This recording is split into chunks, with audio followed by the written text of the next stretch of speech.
Queridos alunos, dando continuidade aos nossos trabalhos, estamos revendo aí todo o direito penal parte geral para o exame 22 da Ordem dos Advogados do Brasil, segunda fase, turma, direito penal. Vamos lá então, vamos falar hoje do tema sanção penal.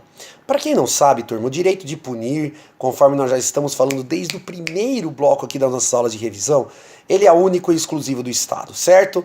E quando o Estado, então, vai aplicar o seu direito de punir, ele vai aplicar ao réu, vai aplicar ao infrator a famosa sanção penal. A sanção penal, que vocês devem lembrar que ela é um gênero de quais são espécies as penas e as medidas de segurança. As penas aplicadas para os réus imputáveis, turma, e as medidas de segurança para os réus inimputáveis. Excepcionalmente, você sabe ainda que pode ser aplicado a medida de segurança para o réu semi-imputável, na eventualidade do perito entender e comunicar ao juiz que, embora o réu seja semi-imputável, é ali para ele adequado esse tratamento, essa conversão da pena em medida de segurança, tá bom, turma? Mas então vamos começar esse bloco falando um pouquinho das penas. A primeira espécie de sanção penal que nós chamamos de pena, turma. Quando nós olhamos o Código Penal, nós percebemos que nós temos duas penas, duas espécies de penas. Nós temos as penas privativas de liberdade e as penas de multa. Aí você está perguntando, tá, professor, mas e as restritivas de direito? As penas restritivas de direito, elas foram incluídas no nosso Código Penal no ano de 1998 e nós chamamos ela de penas alternativas, perfeito? Mas, olha só, com exceção do crime de porte de droga para consumo próprio, a pena restritiva de direito, ela é autônoma e substitui, quando possível, quando estiverem preenchidos os requisitos do artigo 44 do Código Penal, as privativas de liberdade. Então, se você quiser incluir, então, como espécie de sanção penal a pena e como espécie de pena a privativa de liberdade, a restritiva de direito e a pena de multa, eu não vejo problema algum, desde que você lembre que, como regra, a pena restritiva de direito, ela substitui, quando possível, as privativas de liberdade. Tá bom, galera? Beleza? Mas então vamos lá, vamos entender um pouquinho sobre as penas. Primeiro tipo de pena que eu gosto de ensinar é a pena privativa de liberdade. A pena privativa de liberdade, que pode ser de reclusão, detenção ou de prisão simples. A pena privativa de liberdade, que pode ser de reclusão, de detenção ou de prisão simples, tá bom, turma? Olha só que interessante. Veja, olha só que interessante. Por que é importante você observar quando a pena é de reclusão, quando a pena é de detenção e quando a pena é de prisão simples? Porque existem aspectos específicos para cada uma dessas modalidades de pena privativa de liberdade. Teoricamente, as penas de reclusão são aplicadas para aqueles crimes considerados mais graves. A pena de detenção, turma, para aqueles crimes de pequeno ou médio potencial ofensivo. E a prisão simples é uma pena privativa de liberdade exclusiva das contravenções penais. Tá bom, turma? Olha só que interessante. Quando o crime é praticado contra, senhores, o descendente, contra o tutelado, contra o curatelado, e a pena for de reclusão, o juiz vai aplicar na sentença o quê? Contra o réu? A perda do seu o quê, senhores? Ou suspensão do poder familiar. Isso só para reclusão. Lembrando ainda que em relação à medida de segurança, veja, quando a pena é de reclusão e ela é substituída por medida de segurança, o juiz obrigatoriamente ali vai aplicar o quê? A internação.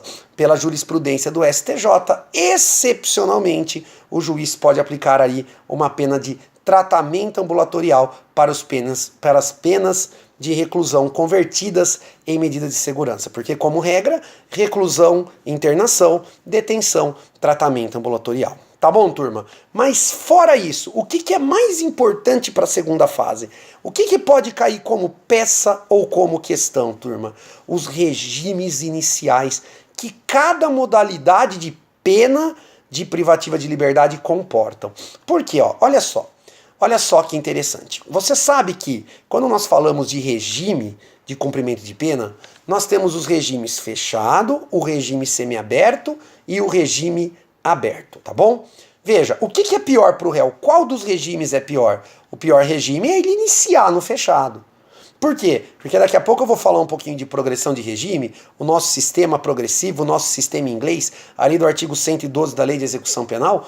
Por que o pior para o réu é começar no fechado? Porque para ele chegar até o aberto, ele tem que passar pelo intermediário, que é o semi-aberto. Se ele começar no semi-aberto, a primeira vez que ele progride, ele já chega ao regime aberto. Tá bom, turma? Entenderam? Então, olha só. Isso é importantíssimo para as peças e para as questões dissertativas. Tá. Como que o juiz fixa o regime inicial de pena? Bom, a primeira coisa que você tem que saber é que essa questão é respondida ali pelo artigo 33, parágrafo 2º do Código Penal. E para que o juiz fixe o regime inicial de pena, ele vai passar por 3 etapas. Em primeiro lugar, o juiz vai passar, doutores, pela espécie da privativa de liberdade e, em segundo lugar, pela quantidade da pena. Como assim, professor? Me ajuda? Vou te ajudar. Se a pena for de reclusão, acima de 8 anos, não tem o que fazer. Regime inicial fechado. Se a pena for de reclusão maior do que 4 anos, porém menor ou igual a 8 anos, regime inicial semiaberto. Se a pena for de reclusão menor ou igual a 4 anos, regime inicial aberto. Na detenção, senhores, olha só, se a pena for maior do que 4 anos, regime semiaberto. Se a pena for menor ou igual a 4 anos, o regime ali, senhores, será o quê? O aberto, tá? Beleza? Agora, olha só que interessante. Olha só que interessante. Professor, então depois que eu vi a espécie de privativa de liberdade e a quantidade de pena, o juiz já fixou o regime inicial? Negativo. Depois que você verificou a espécie e a quantidade da privativa de liberdade, nós teremos que observar agora segunda etapa, se o réu ele é primário ou se ele é reincidente. Na reclusão, se o réu for reincidente, segundo o Código Penal não tem o que fazer. Reclusão, réu reincidente, regime inicial fechado. Mas olha a dica para o exame da OAB. Professor, mas e se a pena for de reclusão, o réu reincidente, só que a pena dele for menor ou igual a 4 anos? Opa, aí você vai aplicar a súmula 269 do STJ. Se o réu for reincidente, mas a pena dele for menor ou igual a 4 anos, qual é o regime inicial que a gente pede? Semiaberto. Na detenção, não tem segredo, né? O réu reincidente, sempre o regime inicial é semiaberto. Por quê? Porque a detenção não comporta regime inicial fechado. Uma pena de detenção, o réu só irá ao regime fechado em caso de regressão. Para regredir, ele tem que estar cumprindo a pena e praticar alguma falta grave, tá bom, turma? Então, olha só, para o juiz fixar o regime inicial, primeiro ele vê a espécie de privativa de liberdade e depois a quantidade da pena aplicada. Depois ele verifica se o réu é primário ou reincidente. E por último ele vê as circunstâncias judiciais. Circunstâncias judiciais, que é aquele artigo genérico pra caramba, que é o artigo 59 do Código Penal. O juiz vai ver a culpabilidade, os antecedentes, a personalidade e a conduta social do réu, bem como as circunstâncias, os motivos e as consequências do delito e ainda o comportamento da vítima. Então nós temos 8 circunstâncias judiciais que, se o juiz verificar que elas são desfavoráveis para o réu, aí ele pode, nessa última etapa, para decidir o regime inicial, modificá-lo, aplicando um regime mais grave do que comportaria a lei. O que você tem que tomar cuidado, turma, é que a maioria dos juízes utilizam aqui nessa terceira fase a gravidade abstrata do delito para modificar o regime inicial que o réu teria direito. Professor, não entendi. O exemplo que eu sempre dou em aula, então vocês que assistiram essa aula presencial estão cansados de saber, é o crime de roubo. É óbvio que o roubo ele é mais grave do que o furto. É óbvio que a gravidade abstrata do roubo é muito maior do que do crime de furto. É exatamente por isso que o roubo tem uma pena em abstrato muito maior do que do furto. Enquanto no furto simples a pena abstrata vai do mínimo 1, no máximo a 4 anos, o roubo vai de 4 a 10 anos. Então a gravidade abstrata do delito pelo próprio legislador é reconhecida, né? Porque a pena do roubo é muito maior do que a pena do furto, certo? Só que o que acontece na prática?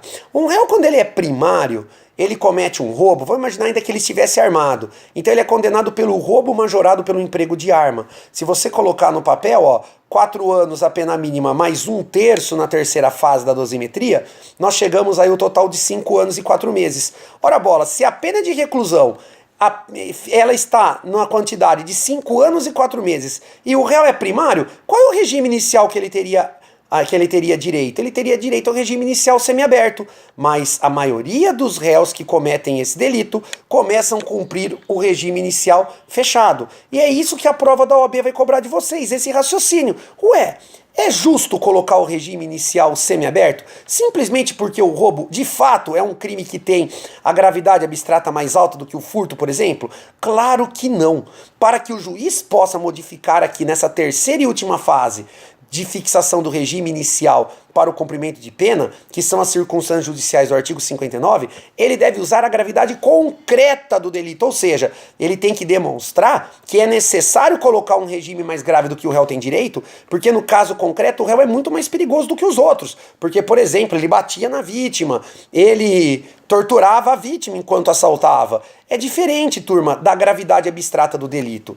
Tanto isto é verdade que nós temos 3 súmulas para alegar a favor do réu nessa situação hipotética. Você tem que olhar a súmula 718 do STF, a súmula 719 também do STF e a súmula 440 do STJ. Resumindo a ópera toda contada até o momento, turma, o que a gente tem que observar? Veja, tanto o Supremo como o STJ dizem nessas 3 súmulas, 718, 719 do STF e a 440 do STJ, que a opinião do juiz sobre a gravidade abstrata do delito não constitui motivo idôneo para aplicar um regime inicial de pena mais grave do que o réu tem direito. A gravidade abstrata do delito por si só não constitui motivo idôneo para aplicarmos um regime inicial mais grave daquele que o réu possui direito. Tá bom, galera? É isso aí que eu quero de vocês, tá?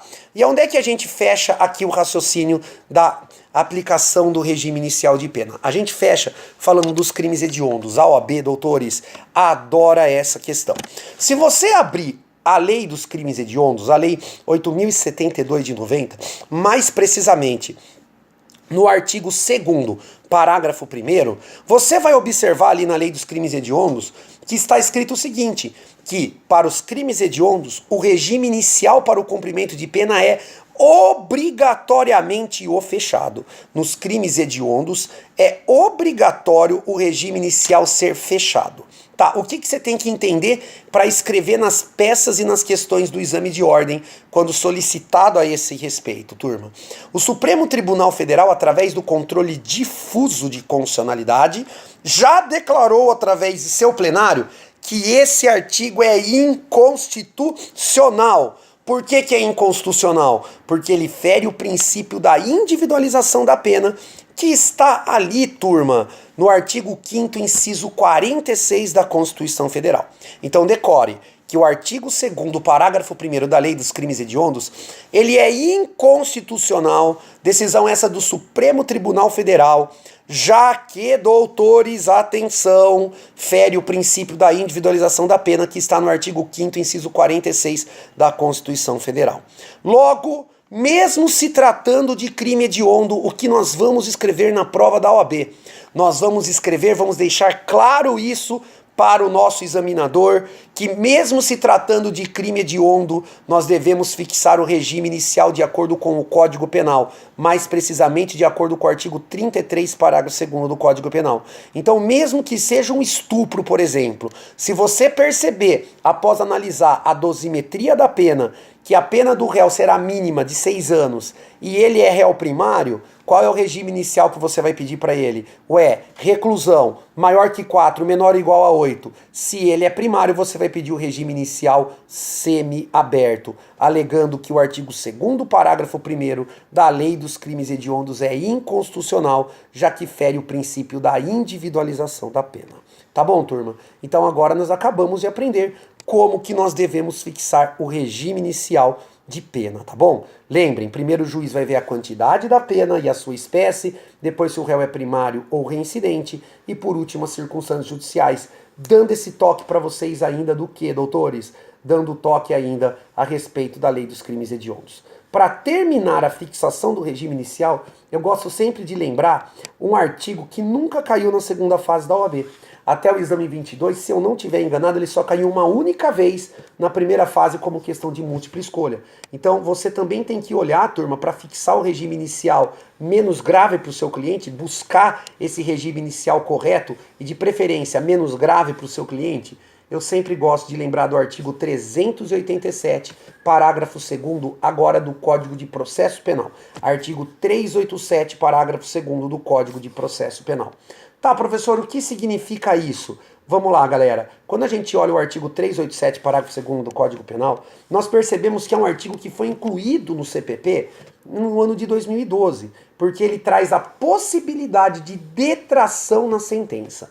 Antes de 2012, esse benefício já existia, chamado detração. A detração, para quem não sabe, é o juiz abater na pena definitiva do réu o tempo de prisão processual, de prisão cautelar, ou seja, de flagrante, preventiva ou temporária, que o réu cumpriu durante o processo.